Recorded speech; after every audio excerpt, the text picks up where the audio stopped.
Good evening. My name is Stephen Mitchell. I'm the local school council chair. The regular meeting of the Brownsville class of LSC for the month of September. Thank you guys for joining. Yes, sir. Let's record.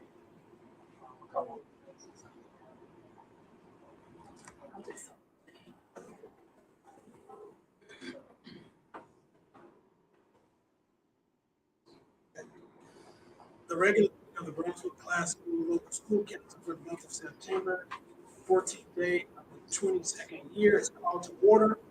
I would like to welcome members and guests and the public attendance. For those to address the LLC, we'll get to towards the end of the meeting. For those here, Mr. Spears, a speaker list that you can sign in. And for those at home, Mr. Spears will post a link in the chat, as well as there will be a banner scrolling at the bottom of the YouTube channel. Just really quick, a few norms that we'd like to establish, and also just the vision.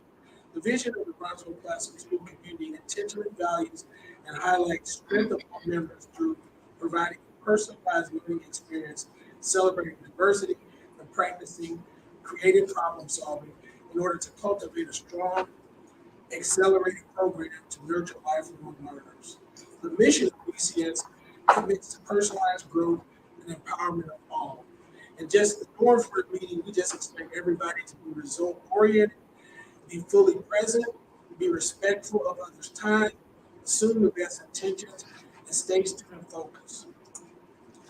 With that being said, we'll go right to the agenda and call the meeting to order. Do a roll call.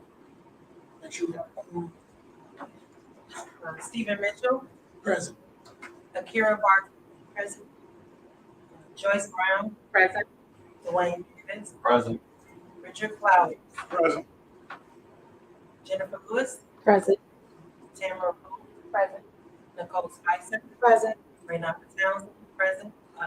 Charles Barron, and Jean Lewis. Okay, so it looks like we have quorum. 7. Point of information, I'm still not on that attendance. I'm also here. You were still there. Okay, I'm sorry. And Reginald Spears. Present. So, make sure you're on there. Thank you, Mrs. Spears. All right, great. So we have a quorum. We sent the minutes out via the link, and everyone have an opportunity to review the minutes. Okay, are there any points of clarity or questions? I entertain a motion. Second. Okay, minutes have been moved, properly second. Are there any discussion on the minutes? Okay, I'll call the question. All those in favor? Aye. All those opposed? Looks like that's unanimous. Okay. All right, thank you. We'll move right into the agenda. Did everyone get an opportunity to review the agenda?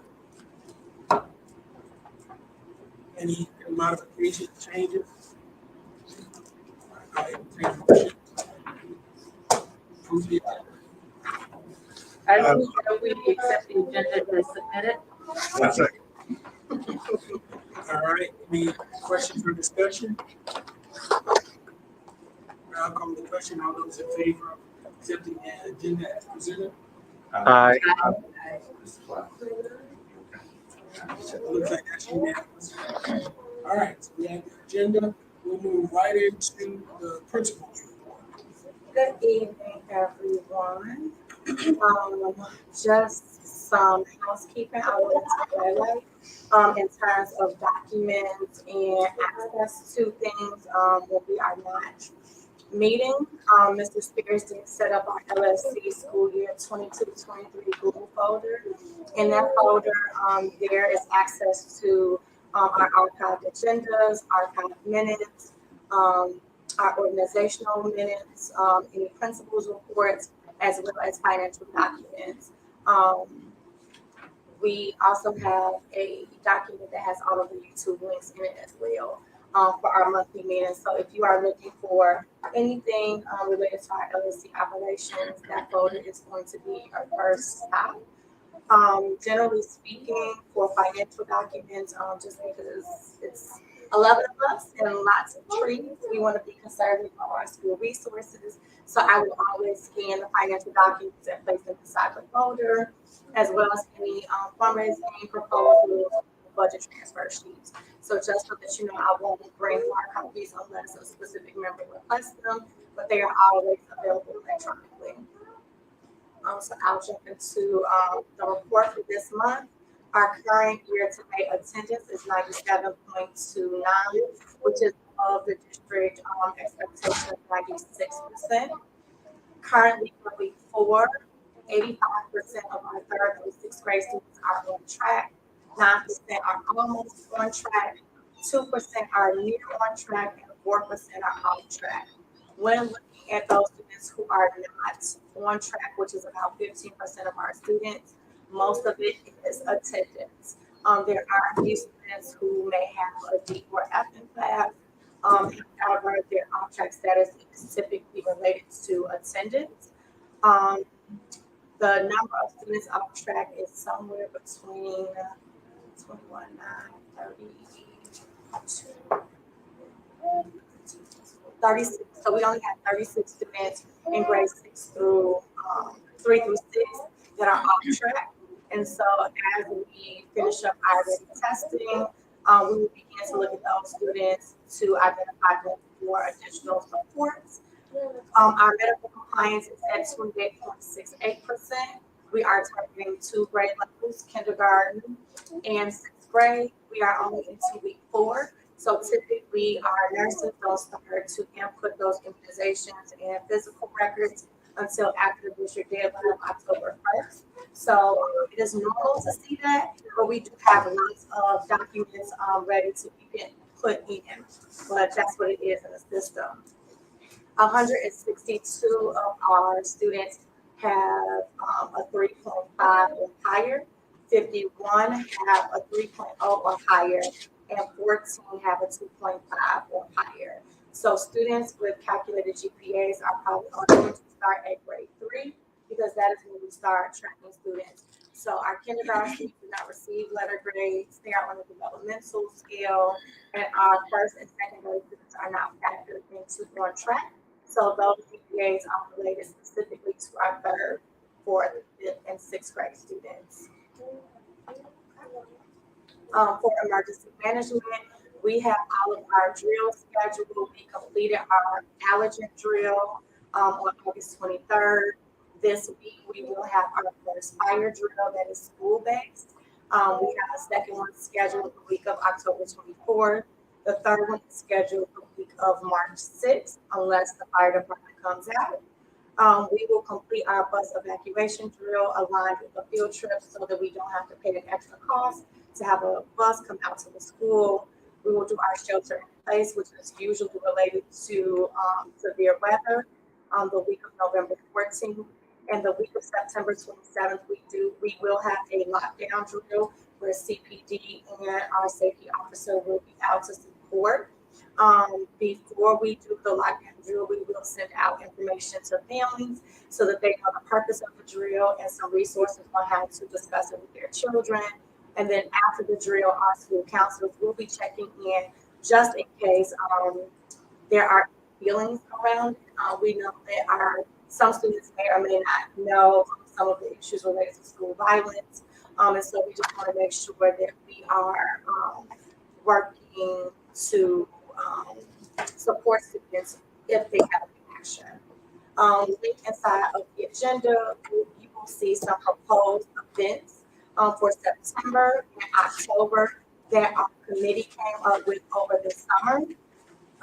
We have not activated our parent volunteers yet, so these are just proposed events. But we are excited about our Grandparents' Day celebration on Friday. That's a little bit different from what we've done in the past, but we have 200 plus families who RSVP for the celebration. So we are excited about those activities coming up. Another thing to highlight on next week, our fifth and sixth graders participating in Peace Day on Dale Plaza. Next Thursday, we'll be sending home week 5 progress reports as well as iReady diagnostic reports for families. More information about iReady results will come forth in the October family newsletters. So you can reference those for updates. We are now getting into classrooms to view instructional practice. We have 2 main focuses. We are asking 2 questions when we go into classrooms. One is, does the lesson target address the standards? And 2 is the student task aligned to the learning target. We have CIWP priorities, multi-tier systems of support, instruction specifically around personalized instruction, balanced assessment and grading, supportive and equitable discipline for all. Our problem of practice is really going to be around cognitive student engagement this year and focusing on using student data to personalize instruction through student choice. So teachers will be having student data conferences, creating student choice boards based upon their data, and then planning small group instruction. Going to the domains for principal competency, the first one is school leadership. I'm proud to share that since our last meeting, we were at 380 students. We are now at 395 students. So we have exceeded the district projection by 9 students. Our goal was 404, so we are still 9 students short of that goal. We have exhausted the wait list for most grade levels, so we are pretty much probably going to be right at 395. The 20th day is September 9th. So the last round of offers went out today. Lady did that on my behalf. So as far as I know, only 1 offer went out. So we will, I will be able to report final numbers at our next meeting. We did have a shift in our case management nominee. Ms. Roman is not going to be our case manager. Mrs. Hickman is going to be our case manager. The other notable under leadership is I wanted to share that we did elect to use iReady assessment suite for grades 1 through 6 instead of the district standard of iReady for kindergarten to 2nd and STAR 360 for grades 3 through 8 for 3 main reasons. The first reason was we wanted an aligned data source for vertical planning so that all the teachers are using the same tools, so we have the same data, so that we're all speaking the same language when we are collaboratively planning. The second reason is that the iReady reports provide detailed information from the standard level to the skill level and provide instructional next steps for support and or acceleration. And then lastly, iReady provides research-based standards aligned lessons and resources to support student growth targets, whereas STAR 360 only makes instructional recommendations. So that is why teachers voted for iReady K through 6 instead of having 2 different assessments. IoT participated in their first district-wide professional learning to build their capacity as instructional leaders in the building.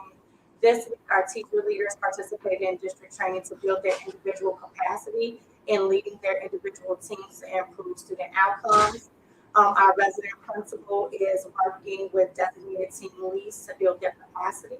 She is going to be working with Ms. Freedom, who is the MTSS lead, Mrs. Hickman, who is going to be the case manager, and then Ms. Hernandez, who is the 5th, 6th grade team lead.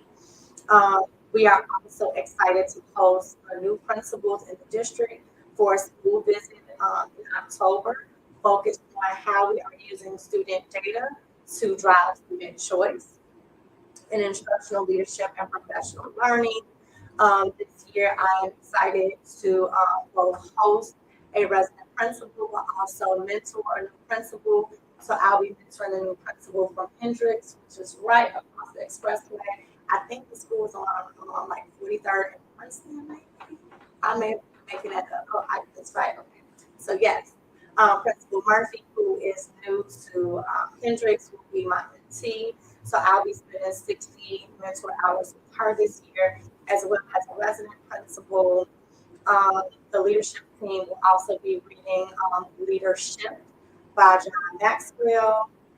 And I'm also presenting at the Golden Apple symposium that was postponed from this weekend for their current alumni, scholars, and foundation teachers. We will continue our work with teacher supporting teachers with Ms. Friedel around the use of our MTSS team with Fidelity. Shifting into culture and climate, we are excited for two new tools that we'll be using this year. The first one is Parent Square. So hopefully all of our families receive their invitations to activate their accounts. It may have gone to your spam account. This is our one-stop shop for everything BCS. So we have the opportunity to upload newsletters from classroom teachers as well as the administration. We can create groups for all of our sports, our legal extras. Mr. Spears is already working on that, as well as share pictures and other updates from teachers, so we don't have to have Remind, and teachers don't have to have access to Google GroupMe. GroupMe is specifically just going to be used for parents to connect and to share resources like stuff from the Museum of Science and Industry, stuff from my very own library. So really just community resources, but everything thanks to the school will be housed on Parent Square. The second tool that we will be launching soon is our PBIS reward system. So we will be coming out with a structured way to incentivize and track our students who are trying to who are demonstrating our core values, so that we can reward them with incentives as well. So that is coming soon.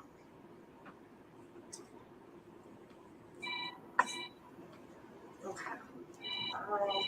For behavior and safety, we are working on our emergency management plan for the district that will do October 1st. So in our October LSC meeting, I will be able to share that with the full LSC.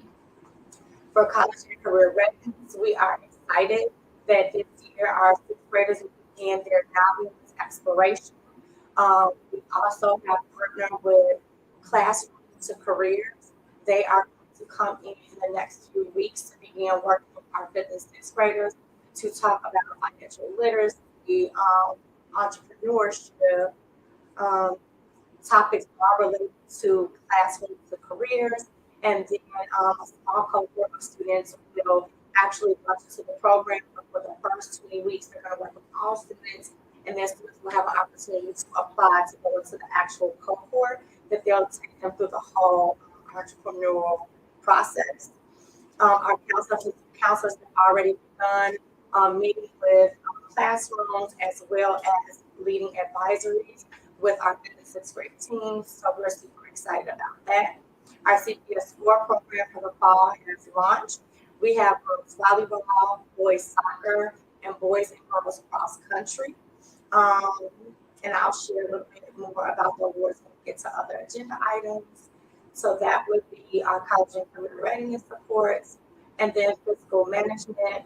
We continue to work with our friends in Bronzeville to supplement the instructional programs. We currently have a few requests from our counseling team that their filings are for submittal, and then Ms. Lyons also applied to get recommendable review through the Friends of Bronzeville because we're still working on their vendor status. We also have some submit quotes that we will share today to give you guys an idea of cost.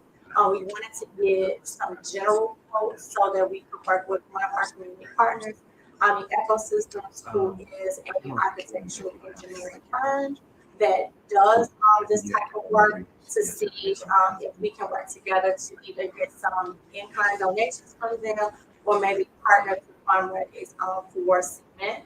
The cement that I'm talking about is if you are in the backside of the school near door 9, between door 9 and door 8.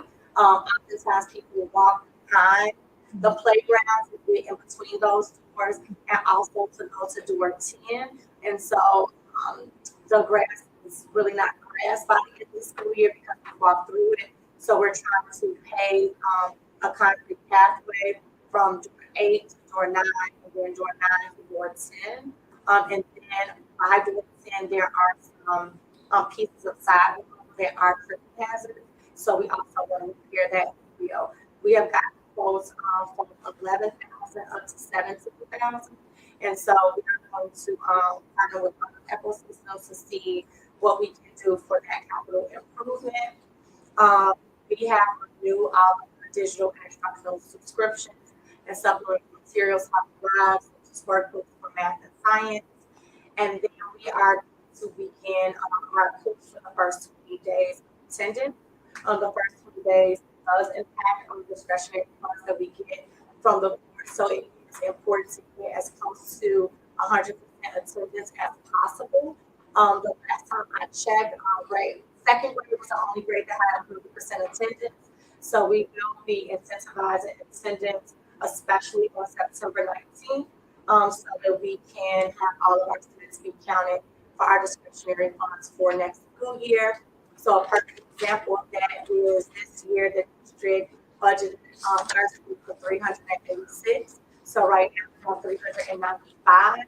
And after the 20th day, the district will go through and evaluate enrollment across the city. And for those schools that have exceeded their projection, they will get additional discretionary funds for the additional students that are in place. So it's always important to have an accurate 20th day attendance. So when we are budget planning in the spring, we have all of our money up front and not expecting a windfall on the back end. That concludes my report. Any questions?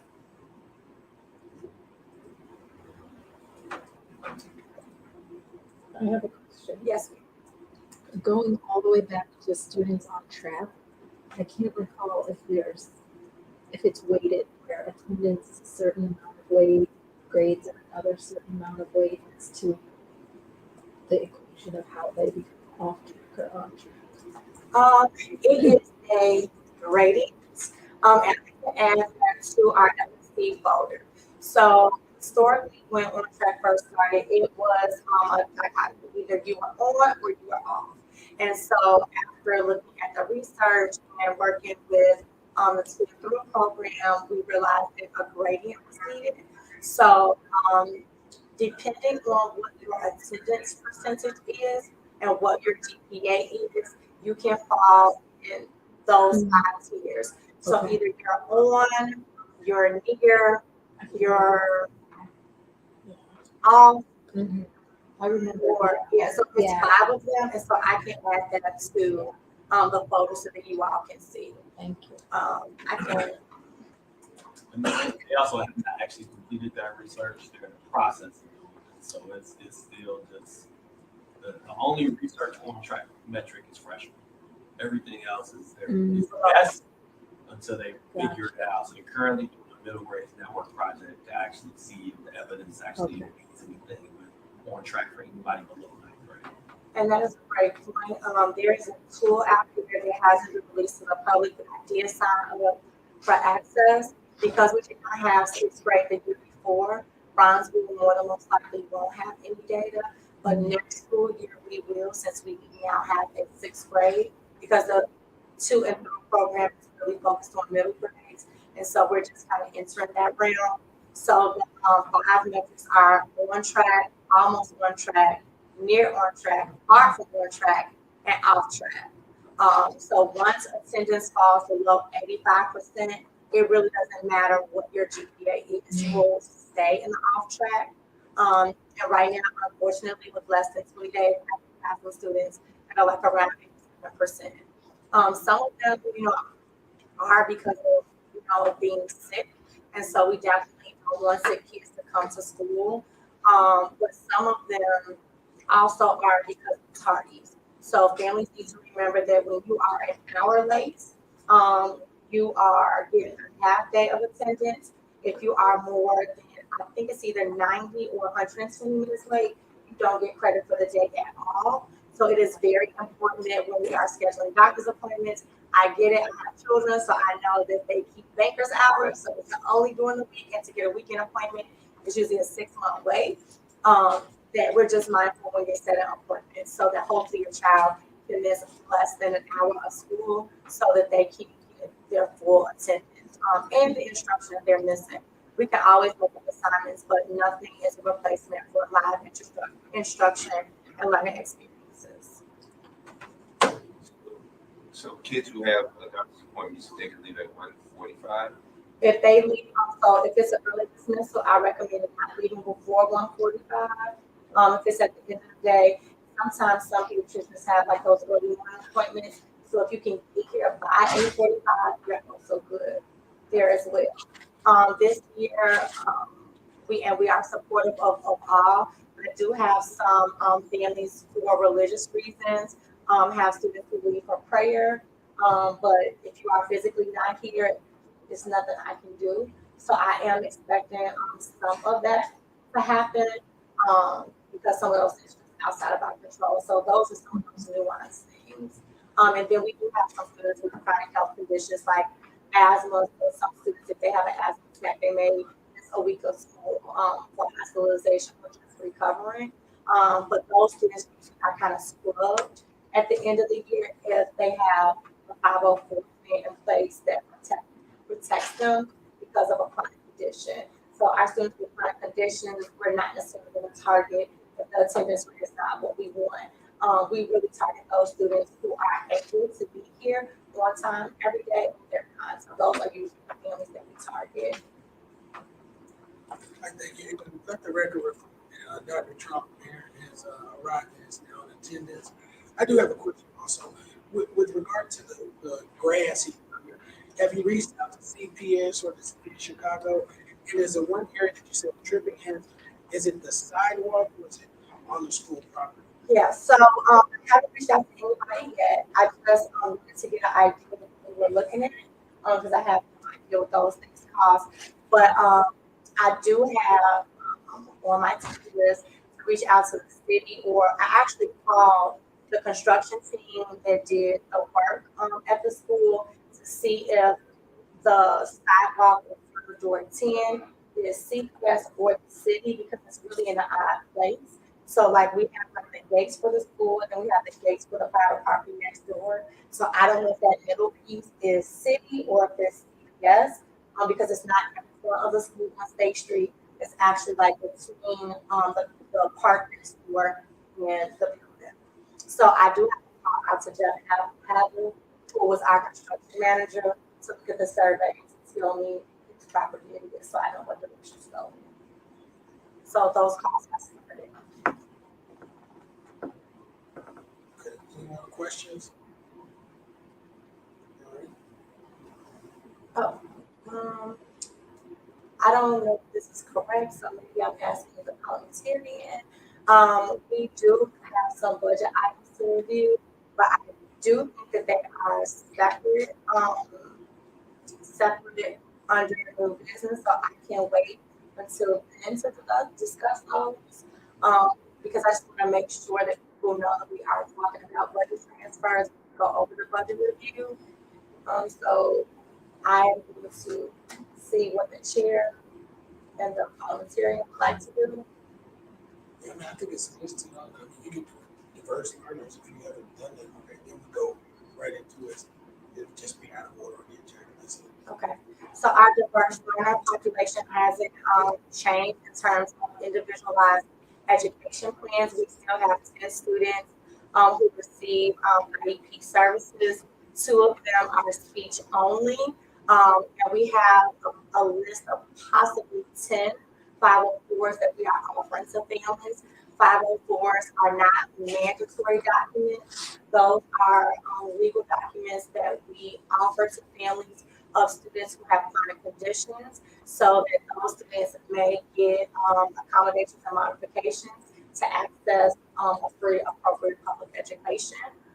Typically, students who are offered a 504 plan are students who have severe food allergies that require an EpiPen to be on site, a student who may be asthmatic and needs an inhaler on site, Students can keep rescue medication on them like EpiPen and inhalers, but because they're so expensive, typically we want to keep something like in the nurse's office unlocked and available. And so in order to do that, we just have to have documentation in place. So that we know, and then it also enables us to inform everyone who has the child, that seeks the child to have access to that information. So we currently probably have about 25 students who currently have follow-up plans for either food allergy or chronic condition, and then we have 10 families who we are going to offer follow-up plans to in order to get those documents on file for the student. We identify those families through the beginning of the year forms, and so the families fill out the core letter. That's how we know, and we reach out to them. So if you know families who have not turned in their beginning of the year forms, please encourage them to complete those documents on an annual basis. There is currently a contest going on for the beginning of the year documents that we use for compliance in the district. So if your child has not bugged you about the family income information form, their emergency contact form, their physical information, if they are in kindergarten or 6th grade, you may need to check that backpack to make sure that they have turned in all their beginning of the year forms.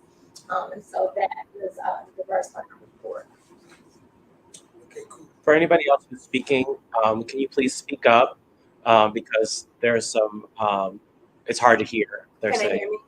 They said it's going in and out, so I don't know how much it's going in and out, but just please, for future reference, for this meeting, just make sure you're speaking nice and clearly. The microphone is over here, and then we'll work on it for the next meeting.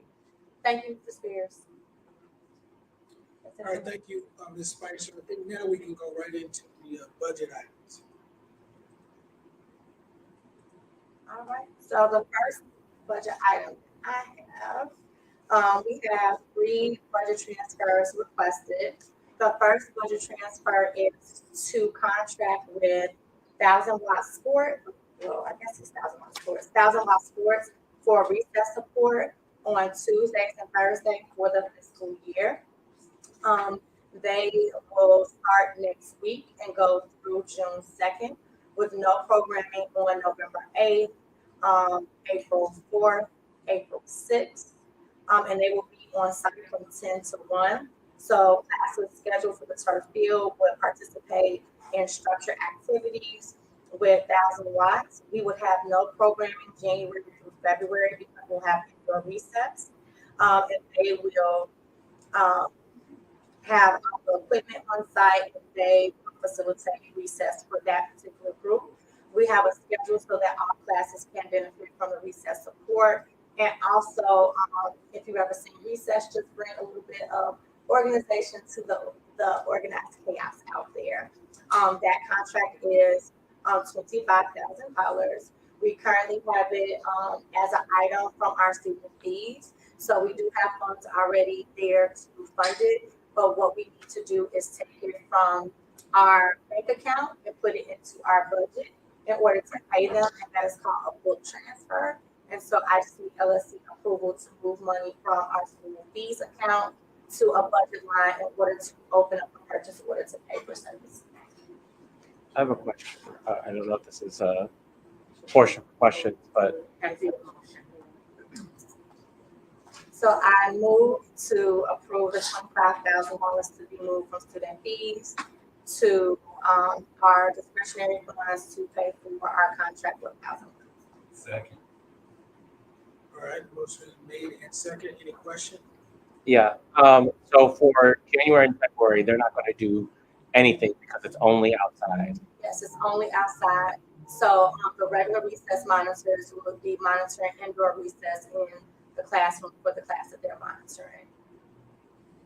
Is there a plan B for other days, like November, December, that are perhaps indoor? Like if it's a Thursday and it's raining or snowing, but it's not January, February, and we're paying them? So what happens with a purchase order, the way that it's opened by the week. So when they submit their invoice, they can only invoice for services rendered. Oh, So we open it for the full contract, but when we receipt it by the services rendered. So if there is an implement date and those services are rendered, then they would not be able to invoice that particular day. But our plan B is for them to use the empty science lab for implement weather. And 202. So whatever class they would have on that Tuesday or Thursday, they're going to split them 15 and 15. So 15, up to 15 would be in the science lab, and up to 15 would be in here because no classes are over 30. I actually don't think we have any of 30. I think we're at 29. and so when they are outside, it's only the turf field. And Only there's- the people. So there's still free play in the park, and there's free play on the playground. I do remember saying a schedule would be sent out so that all children will be able to Mhm. participate with that program. Okay, thank you. You're welcome. All right, any more questions? All right, I just clarification. So they're only going, you said they're only going to invoice for service rendered. So basically, you're transferring the 25, so we will not exceed 25. It may not actually end up being 25. They don't invoice. If we have, like you said, bad weather days, Yeah, and it so may be less than. it will be less than, but because they're a non-strategic vendor anyway, the contract cannot exceed $25,000. all right. Mr. Flowers? I guess piggybacking off of what Joyce said, I get short motion, so you know, man, if you so see something, can we reword? Or I would suggest rewording that. I would suggest rewording that to not to exceed $25,000 because the way it's worded, it sounds like we're paying them $25K and we may not need to pay them $25K. So not to exceed. But the transfer is still $25,000. But so I guess you don't necessarily need to reword it because it's $25K. But the understanding of the discussion is that it may not be $25K. So no need to reword it. Yeah, so I won't reword it. I just procurement rules will not allow us to exceed $25,000 anyway. And the way the checks and balances of the system are, it has to be received based on services. So, and their fail safes in place so that vendors don't get paid for services. Just as a point of clarification, I thought the motion was to move the 25,000, was to move funds where you needed to be able to pay the invoice versus paying. So just as a point of clarification, the motion is not to pay this vendor 25,000, it's to move the 25,000 funds so that we can. That's correct. What happens to any money that's not paid from that 25,000? It is on a budget line, and so if it is not used, it would just fall back into the budget line. Any more questions? Can you restate the motion? I move to move $25,000 from student fees and our internal accounts to our discretionary funds to open up purchase order for 1,000 watts to the amount of $25,000. Okay, the motion's been made and properly second and restated, so we have clarity. All those in favor? Everybody say aye. Aye. Any opposed? All right, that's unanimous. All right, anything else regarding the budget? Yes, so my second request for a budget transfer is within our discretionary funds from regular supplies to a different supply line. This year we had to get rid of our non-slip rubs under the water fountains. So if you see the water fountains, currently there's nothing under there to catch the water. So it is a slip and fall concern.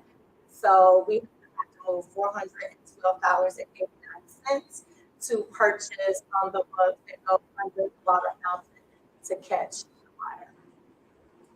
Why'd you have to? Because the ones we had were dirty, just could not clean them. So custodial team threw those away without me knowing, so we have nothing, currently. I'm sorry, that was a motion, I'm sorry. It's okay. I make a motion I move that, we allocate $212.89 to purchase non-speeding or slip plugs under the water fountains. Second. All right, motion's made and second, any discussion? Is that for all the water fountains throughout the building or specific ones? That is for 4. So the one by the cafeteria, the one up here, the one downstairs. And I think maybe the one in cafeteria. That's what I said. Oh, in the cafeteria also? Okay. In, outside the cafeteria, up here and downstairs. Yeah, that's one. I got the quote for 4. How many water courses do we have? 4. Okay. Yeah. And so since we're in discussion, the engineer got the quote. However, student reported today, I don't know if you all have been in the restrooms, but you know they're tiled. And so if you wash your hands or kids are playing on water or whatever, water is on the floor. So I'm going to have the engineer just kind of evaluate the restrooms because I'm thinking we may need more, but I'm not sure the size and the cost. So in October, I may come back for additional funds to transfer from like office supplies to more of the custodial supplies so that we can get rugs for the restrooms. I don't want anyone to slip and fall in the restrooms either. That concern was just from today after school. So I was unable to prepare before today's meeting, but I will bring it in October. Question, just a general question. How often we do safety walkthroughs or assessments like that? It's so interesting that you asked that, Dr. Aaron. At our building session today, I think they do a thorough one at least once a year where he's going to go and taking pictures of signage, checking for cleanliness. But we do have a weekly facilities meeting that Pete Bellamy runs where our engineering manager is as well as our custodial manager. And we usually do a walkthrough of the building on a weekly basis so that we can raise any safety or cleanliness issues. All right, any more questions or comments? All right, roll call question. All those in favor? Aye. Any opposed? All right, that's unanimous. Any more budget items? Yes, one last one.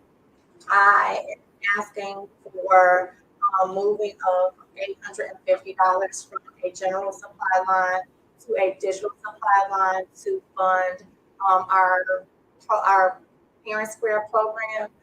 When we were budgeting in the spring, we did not allocate for Parent Square. That suggestion or the suggestion to find something to streamline our communication did not come until we debriefed with the room parents at the end of the year of what we did well, what we want to work on moving forward. We spent the summer looking at different tools and seeing what was approved through the ITS department in terms of student information. And so late July, we found Parent Square. So once we decided on Parent Square, we found out the cost. And so we were short about $850. So we just need $850 to come from a general supply line to go to an instructional technology supply line for Parent Square. So I moved to transfer $150 from a general supply line to an instructional support, instructional technology line to fund Parent Square. Second. All right, motion's been made and second. Any questions? Is this in addition to the 3,500 we already approved for, or this is? No, to make this is to 3,500? Any more questions? All right, on the question, all those in favor? Aye. Opposed?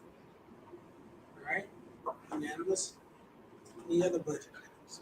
That is it for me. Okay, awesome. Next, we'll move right into new business. We talked about think this didn't have, my understanding that this is not something you have to move and vote on, but establishing an LSC email address so that, you know, people who want to make comments, ask questions, or do things in the interim, we don't have a meeting, we have a place to send those. So I like to establish that. I wanted to talk to you guys about it and see what you thought. And if so, you don't have to motion or anything, we just put it as part of our bylaws. Any thoughts on that? I have a question. Who's gonna monitor that? Not me. Talk about, you know, whether it's the secretary or whether it's, you know, me, myself, whoever. I think it's a good idea. It would have to be the chair and the secretary. Anybody? Monitor the email address. Go ahead. Could I recommend that you form a subcommittee to work on this for time's sake and also get together and Yeah, I don't think we need a subcommittee of the majority of people right now. I think it's a no, great I idea. mean, to work out all the specifics. That's, I mean, we know we want to do enough, but instead of like saying who's gonna run it and all that other stuff, to kind of iron all that.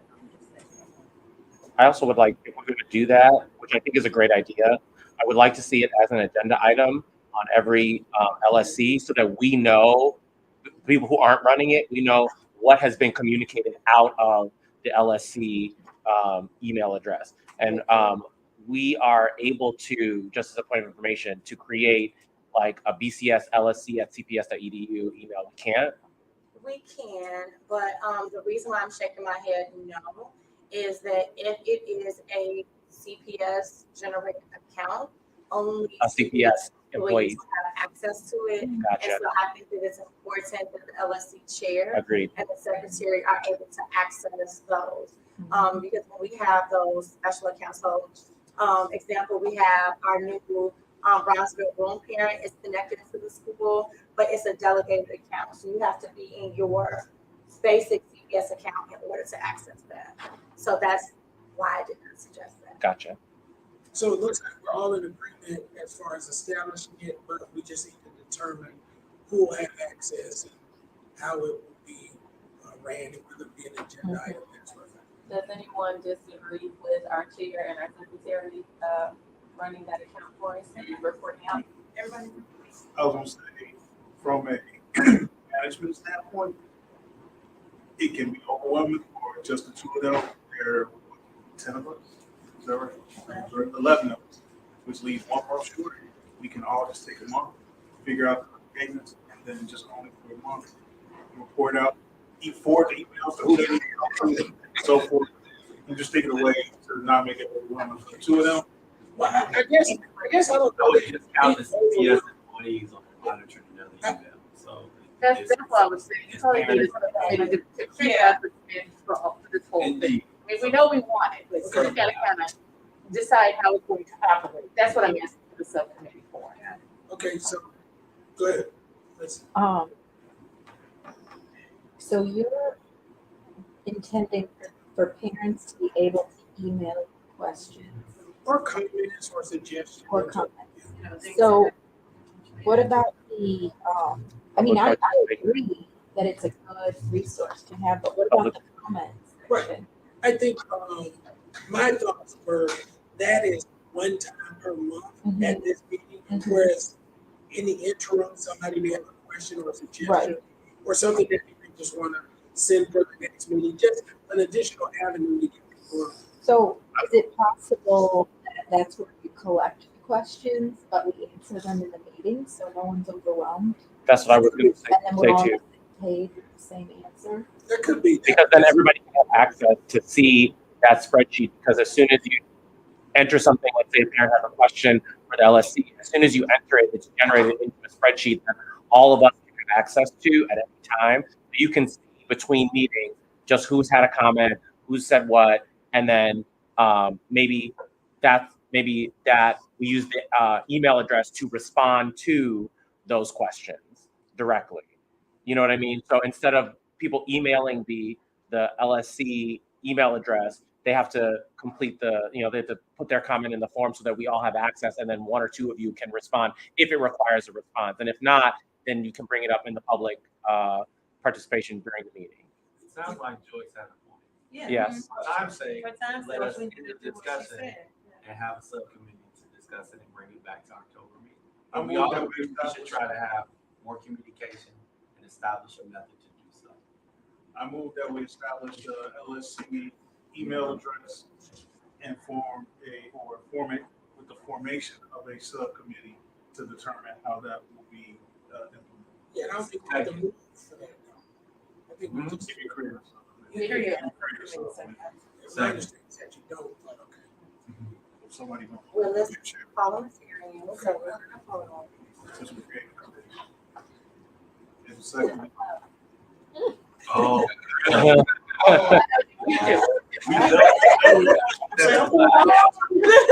I mean,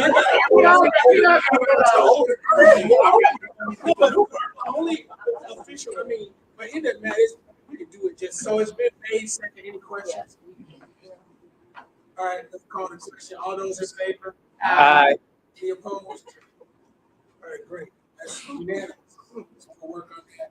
The next one is, establish a place where we'll post the LSC agenda electronically.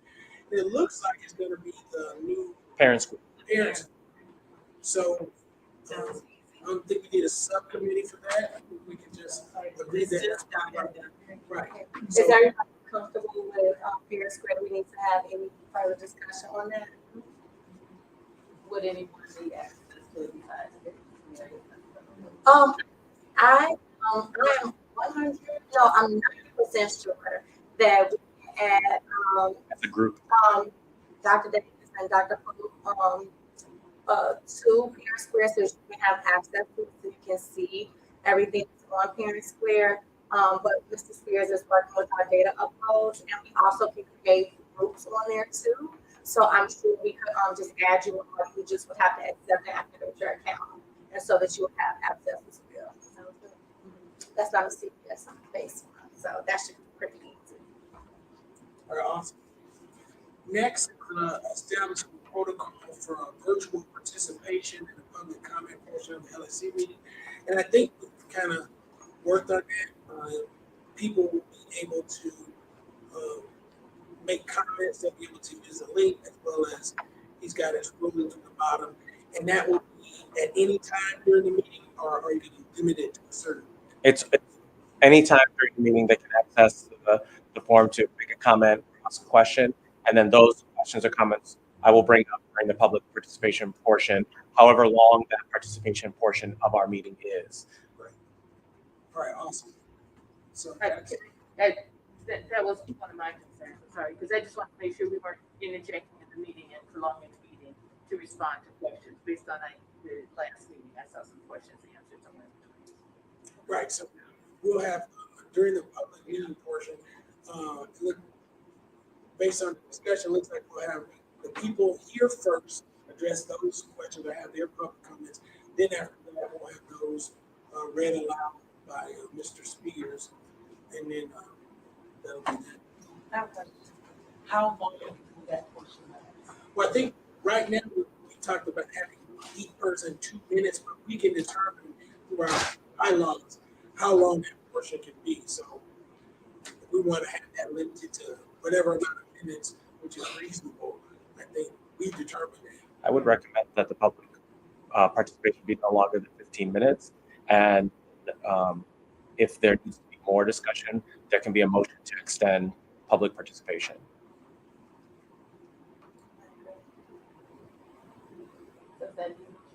I think we just put that in our bylaws.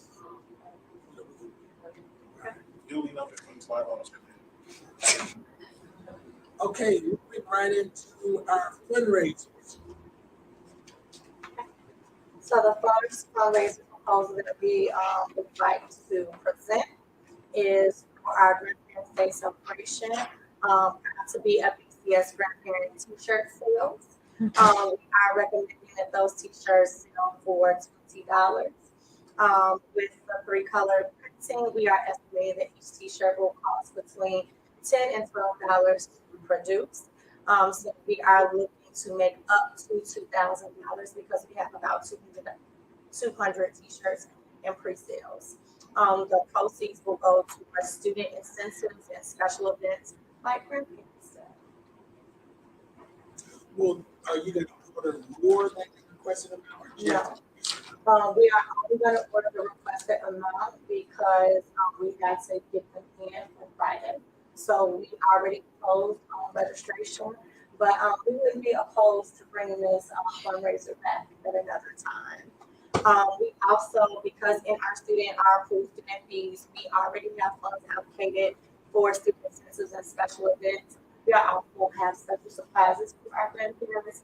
So even those who don't get a t-shirt, there is a possibility that you can get another little token from BCS, for Grandparents' Day as well. So moved.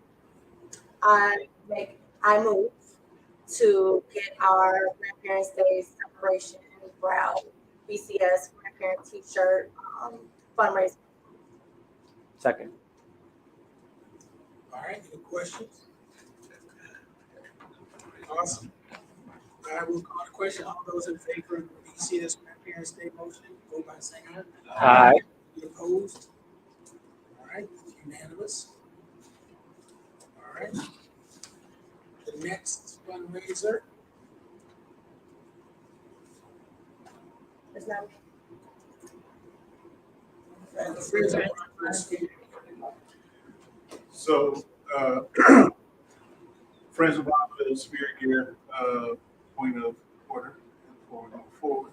For those who are unaware, I also serve as president of the Friends of Bronzeville, and our chair, Mr. Mitchell, serves as vice president for the Friends of Bronzeville.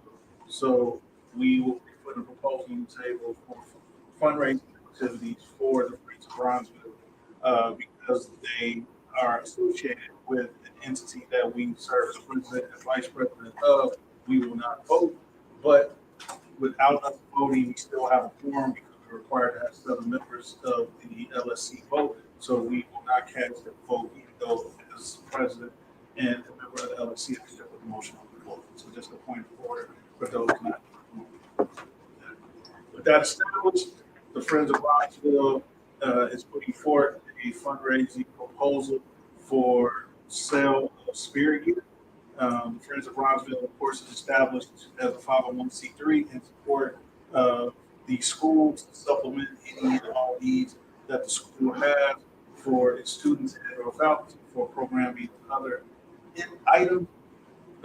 So we are asking for approval to conduct a spirit gear fundraiser between now and the end of October. The actual date to be determined.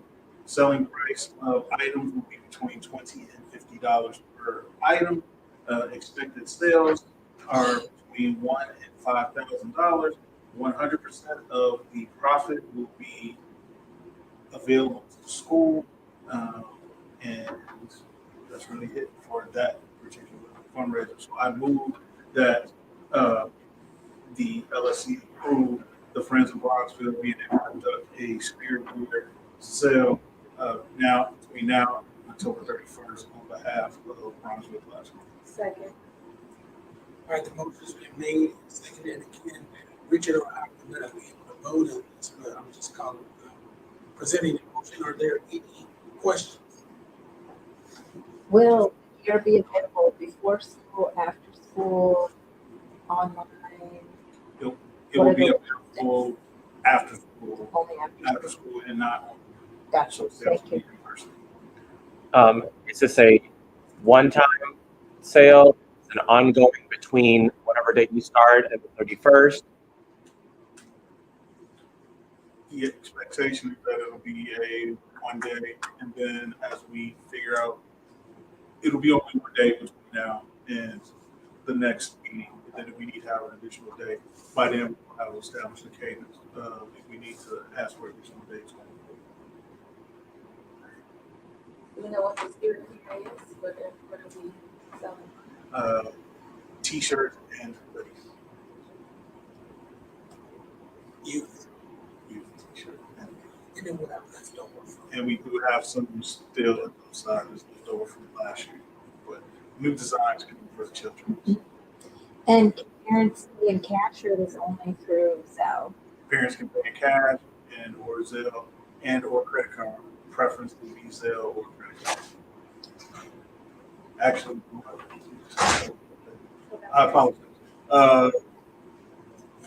Which we will communicate in plenty in advance. Sales on this one will be via Zelle or credit card only, no cash. And so there are no requirements. There are older years, the new year is just for the kids. For now.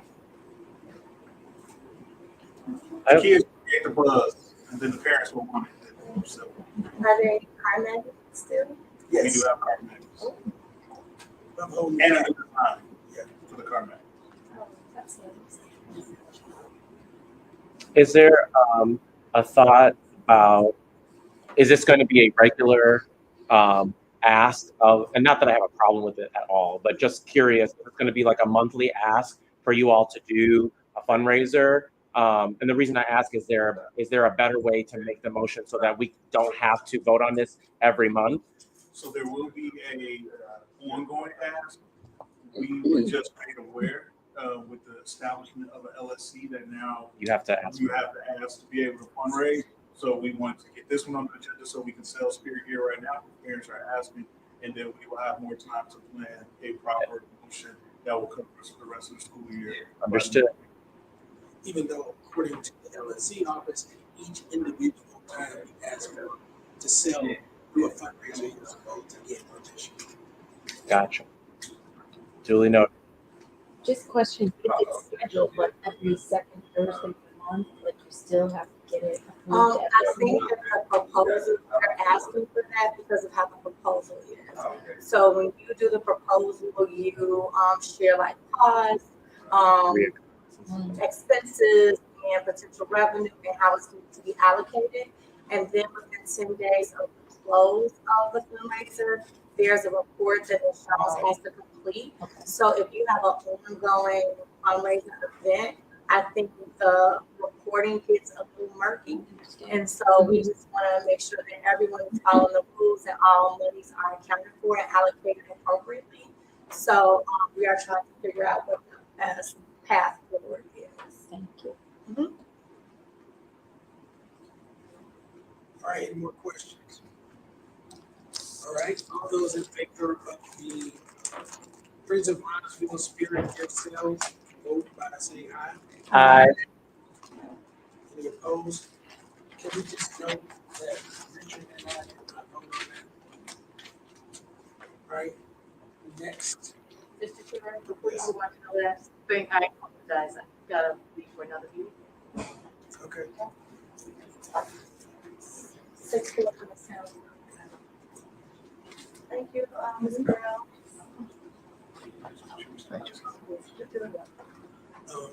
So, Next up,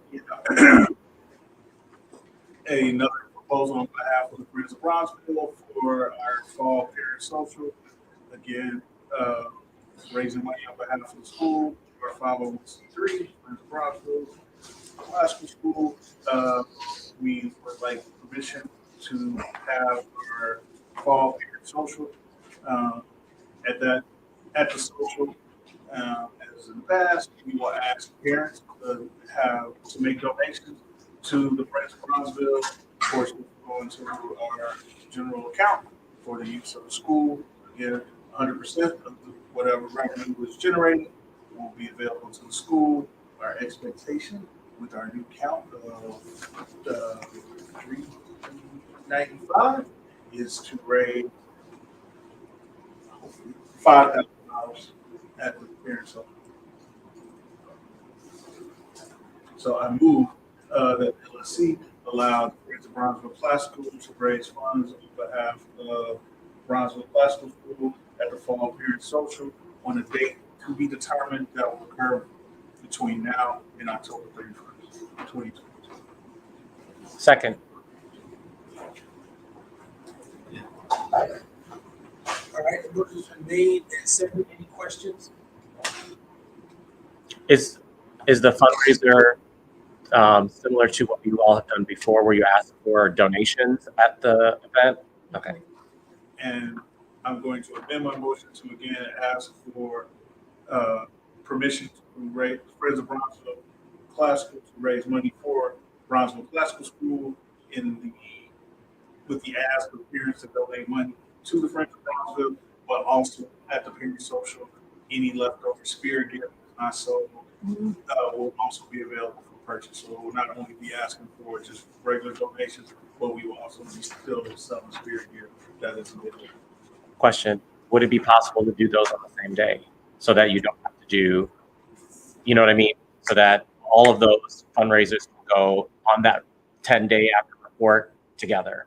So the reality is we're gonna try and do the t-shirts like ASAP because people want them, whereas the social may be a few weeks out. Gotcha. We don't want That's why. any more questions? All right. Do we have to, does the location of the fundraiser have to be known or? Okay. No, No, the only thing that matters for the proposal are the numbers. Okay. Great. Any more questions?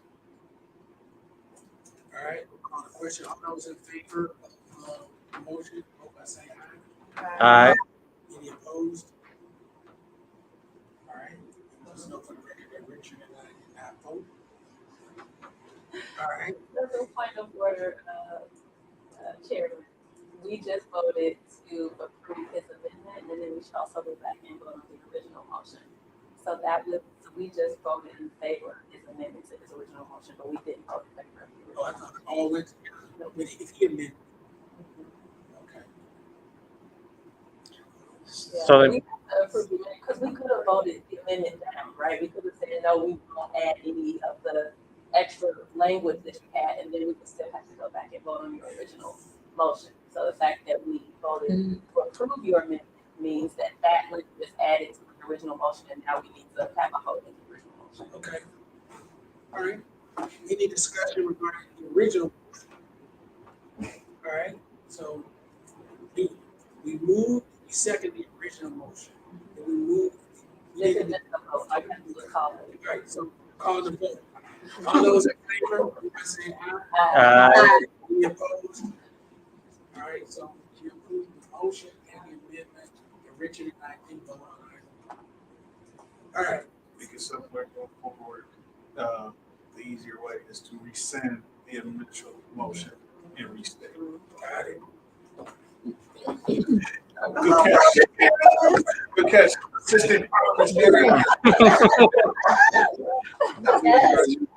like basic, foundation, you know what I'm saying? But I mean, we sit here talking, I'm like, it's like, honestly, I get it, but it just prolongs. I mean, I agree. Comes to the modified version, you know, that is based on. Sure. So we want to try to properly make the motion, second them, and accept them in the most time efficient way. That actually makes the meeting go faster and more smoothly if we are making the motions correct. Like if we're doing it the way we're supposed to, then we will move along much faster. So. Right, and then everything that happens with votes, that's part of it. You know, when we deal with budget, fundraising, those are motions, but when we talk about stuff, we just like we're gonna do it as part of our bylaws and that's it. But you know, we're getting there, we're rolling. So moving on, next we're gonna talk about student fees. Yes, so if you have your electronic device and you are able to access the folder, I did want to raise not a concern, but just to discuss the student fees. And so I need to pull it up, I'm sorry.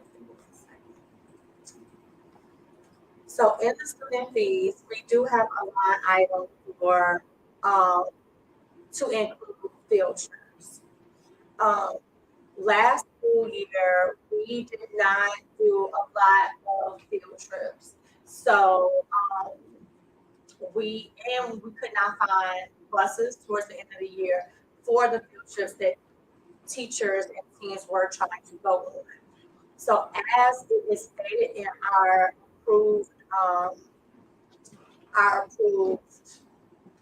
student fees, it is transportation for the CPS score program for, it says fourth and fifth, but it should be fifth and sixth. Grade level field trips, one per quarter for each grade level, and then student field trip admissions / attraction fees. We have now started to book bus charters. The bus charters have gone up from $200 to $366. In addition to $366 per bus, there's also a fuel surcharge. On the invoices that I have, it's been more than one bus, so I don't know how much it is per bus. But I know I've seen fuel surcharges between $125 and $200 on the invoice. So the cost for just transportation on the field trips has gone up over 50%. And so I am proposing that we amend that allocation of the student fee portion to just cover the admissions to the admissions and attraction fees, which is actually what it says. And so that families know and understand when they see field trip slips, we will be charging for $10 per bus. So our class size is roughly typically somewhere between 26 and 29. So at $10 per student, we can raise an additional $260 to $290 to fund the bus for the trips, and then we can continue to use student fees to make sure the admissions are covered. So, for example, our kindergarten through second grade teams are going to the apple orchard. So the students cost $8 to get in, which comes with like their apple that they pick. But then the bus transportation, if families were paying for both, the cost of the trip will be $18 per student. But we are only asking for $10 per family to help offset the cost for transportation. So I just wanted to bring that point of clarity around our student fees to make sure that the language around the field trip fee was clear, that transportation is not included, and that it would be an additional cost. So I move to add language to the student fees that the field trip portion of the student fees are for admissions and attraction fees only, and that transportation will be an additional cost per student. Second. Okay, motion been made and seconded. Any questions? Where's that language at? So on the student fees, I put a shortcut in the folder, but I can. I just don't see it. I thought I put it in my place, but I think I didn't. So.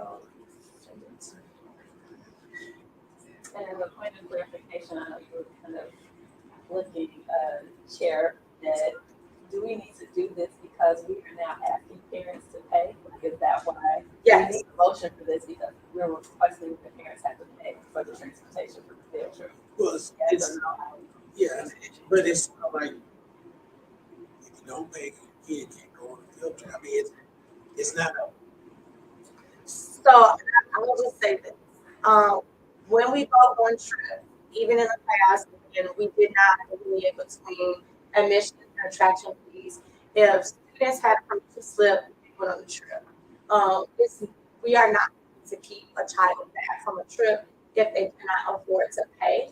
I just did not want parents to be taken aback if they receive field trips that have fees on them or they think they're covered by the student fee. So this is not to exclude anyone, and this will not be, I'm hoping it will not be a financial burden on families, but if a family is in need of a fee waiver, if they are approved for the fee waiver, this also would be absorbed in their cost as well. Thank you for that.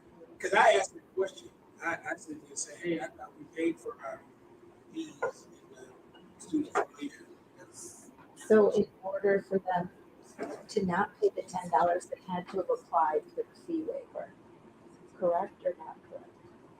I don't think that I'm going to split hairs in that way, because I know that we have alternative ways to make sure that everyone has access. My point, just for clarifying and for putting it on the field trip, is that I'm hoping that our families will support these efforts. And if there is a situation where the school has to cover the cost, we will. So teachers are not now going to have to be like, it's a piece. We're not doing that. I think it's important. It seems like it's just important and clear. It is. It is, but I'm not sure how many people read like the breakdown. Because even when I just read the breakdown aloud, it actually did not even say anything about transportation. So I think that just may have been an assumption, but I just wanted to go officially on the record to just kind of elevate that, and then have the ability to go back and clarify that language. So when I send out the October newsletter, I'll include this revision, so that everybody has access to it, and we can post it on Parent Square. And I don't know that we have to move the second into this, but just to be safe, because it's involving funds, I say we just go ahead and do it. Well, we've already put Yeah. So any more questions? All right, we'll call the question. All those in favor of the motion, by saying aye. Aye. Any opposed? All right, next up, that encompasses the fuel surcharge. That does. All right, and so now uniforms. I am so excited to say that we don't even have to discuss this, because each district, each elementary school that participated in the CPS score last year was awarded $13,280.22 for equipment, uniforms, and transportation. So we now have some money to fund our sports program, which is just a little bit scary because with CPS you have to spend all your money in a fiscal year. So I am trying to get uniforms that we'll have on hand for future teams to come with the funds that we were awarded. So we are part of 255 elementary schools that received those funds. So, and the 22 cents. So we don't need to discuss uniforms or transportation. No, we do not, because we now have the money. Thank you. So we'll move right into the public comment portion. Anybody here have any comments? I think the gentleman is Right. All right.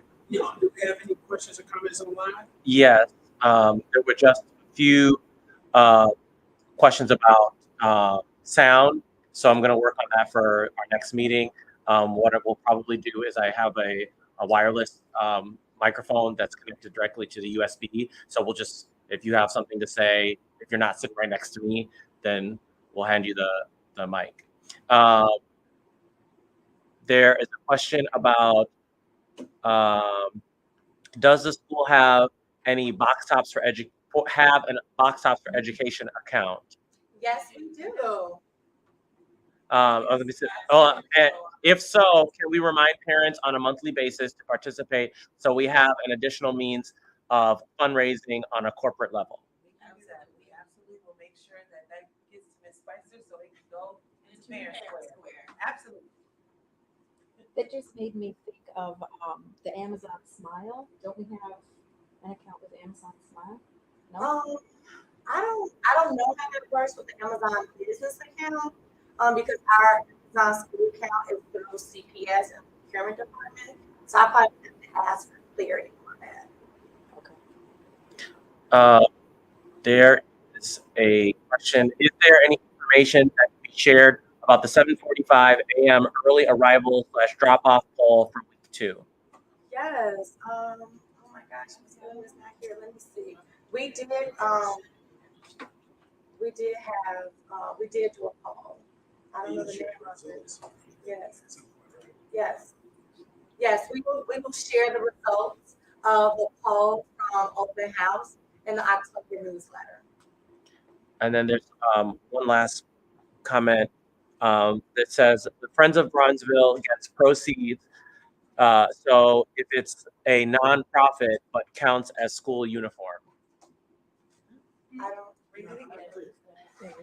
The Friends of Bronzeville gets proceeds. So if it's a nonprofit but counts as school uniform,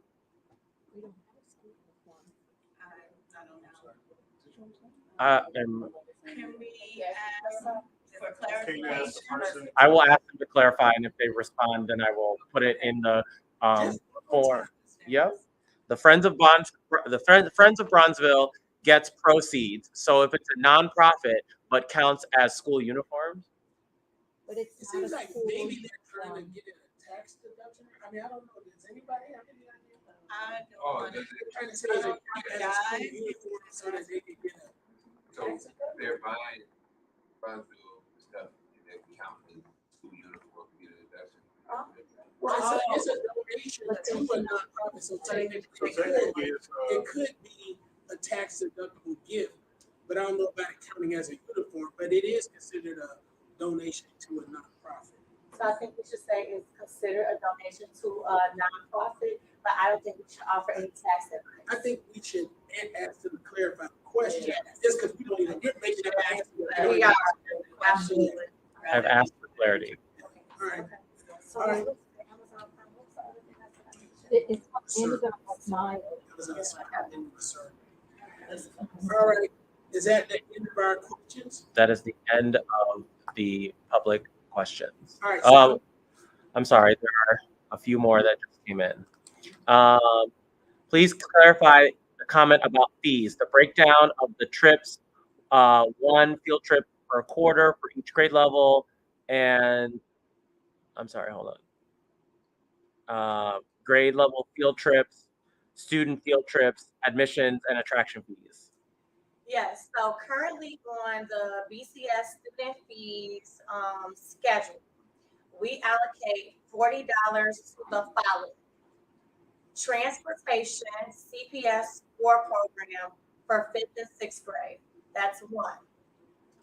The second thing that we can use those $40 for is grade level field trips. And so we're saying that each grade level will have at least one field trip per quarter. Historically, well, not historically, since COVID, we have not been able to do that because of bus availability. The third piece to that is student field trip admissions and attraction fees. So wherever we go, we pay for the students to get in. However, I knew that it was not clarity around all the costs involved in field trips because the cost for field trips are two parts. One part is the admissions and the attraction fees, and the other part is transportation to and from the location. So my agenda item was to clarify the language, to let them know that transportation to and from the field trip is not included for the $40 for the entire school year, using the example of the kindergarten trip, that the kindergarten trip really costs $18 per student for one field trip. And right now, our student fees that everyone does not pay, only 40 of those dollars are allocated for field trips in any form. So I wanted to clarify and make sure that I can add the language to our fee schedule to clarify that you are only covering the admissions cost and the attraction fees for one field trip per grade level. So depending on the types of experiences that we plan for families, they should expect some type of cost related. There are two more proposals, it says. Can we donate or have a standing pot per class to support field trips for families who may not be able to afford it? Proposal, please create the following subcommittees: a communication and marketing, tech committee to help with Parent Square website and other online items. Communications and Marketing. What was the other? Tech committee to help with Parent Square website and other online items, and field trip / fundraising committees. These would help the school community as a whole. So the communications and marketing and then the technology, we can say for next meeting to kind of bring up, and I would love to invite those parents to come and present those proposals for subcommittees. As it relates to field trips and fundraisers, on our ePay website, families can always make a donation. When they make a donation, they can specify what those monies are used for. Anytime we receive a donation, we have to have a letter accompanying those donations to say how those funds should be allocated. So families can openly do that now, electronically through our ePay site. Once we get the notification that we do have a donation, we will reach out to the family to say, can you provide a letter describing how you would like those funds allocated? So that is actually available immediately. The second piece is I do have some families who are working with Ms. Gilliam to establish a PTA. And so our PTA can actually take over those fundraising efforts and it not have to be a standing or subcommittee of the LSD. And one reason why we are going to do that is because our Friends of has a specific financial fundraising focus, and our PTA will be family engagement, and then fundraising can also be a part of that life. So that's our goal. So we may just hold off on that particular proposal, but I definitely feel like we can entertain proposals for communication and marketing and technology. The last comment is, will field trips be paid via an online application or only via money? When and how will this be communicated moving forward? Moving forward, any monies for field trips will be asked to be paid in cash. The reason why we need it in cash is because of our ePay system. The ePay system records by parent name, and it is painful to match up the parent name with the child name because not everybody has matching names. That's it for comment. Thank you. All right, thank you. I move that we go into closed session to discuss the principal candidate resumes. Second. Any discussion regarding that? All those in favor of going into closed session to discuss principal resumes, vote by saying aye. Aye. With the exception of Ms. Spicer, you didn't vote correct. Okay, thank you. Just let that know for the record. All right, so now we're going into closed session. We will be back into the open session once the closed session is concluded. So feel free to stay on until we get back. Thank you.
two schools out. We are back. Student vote, you can either vote the way we've been voting as a group, or because of this.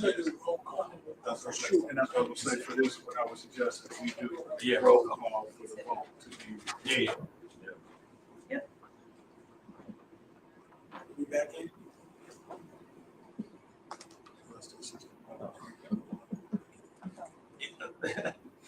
Maybe this is the problem here. It's the problem with that. They actually pull it up. All right, thank you all. All right, thank you everyone for hanging in there with us. We are back in open session. And now I'd like to move that we offer Mrs. Spicer a 4-year contract as a principal for Brownsville Classical School. Second. Is there any discussion? All right, we'll call the question by roll call vote. All right, Dwayne Davis, Aye. Charles Barron, Akira Barber. Aye. Renata Townsend, aye. Richard Flowers, Aye. Steve Bishop, Aye. Tamara Poe, Aye. Jennifer, Aye. and Reginald Spears. Aye. All right, it looks like we have a quorum and we have the amount of votes that's needed to offer Mrs. Spicer a contract. So the motion passes and congratulations.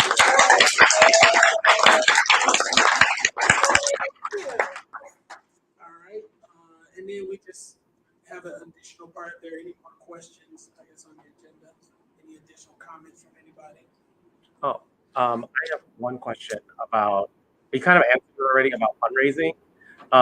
So if we were to do fundraising, 'cause I'm thinking about fundraisers for the music department later on, can we get those fundraisers through Zelle, or do those always have to be cash?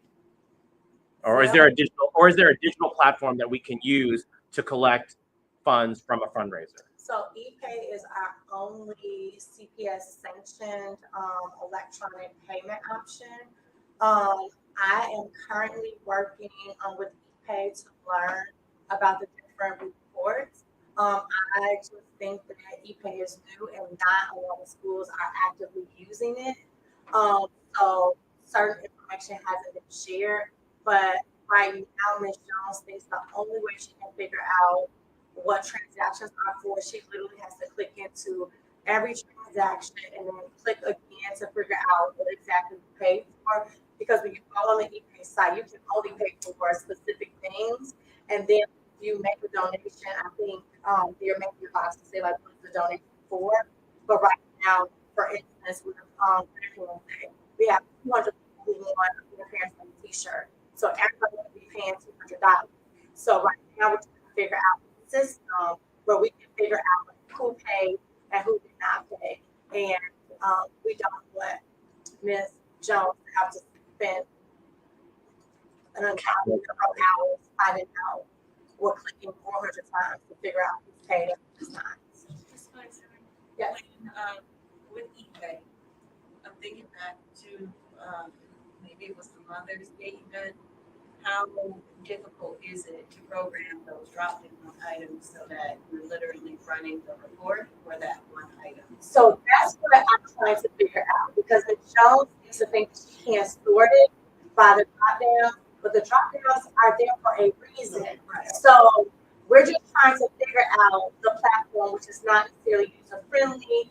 It is like state site too, so if you ever, One can as a big site, but for something as straightforward as music program. And Mr. Spears is running a fundraiser, and you go to ePay site and are able to drop down to music program fundraiser. And you have to put in student ID number and all of that. So I don't think that it's a matter of if we can, we just don't know how to yet. And so I know the Mother's Day and the Father's Day that was very painful last year for Ms. Jones. I just received the email today. I'm like, can you send us the training documents? And I think as a workaround, maybe we can work with the Friends of Brownsville and, do it that way.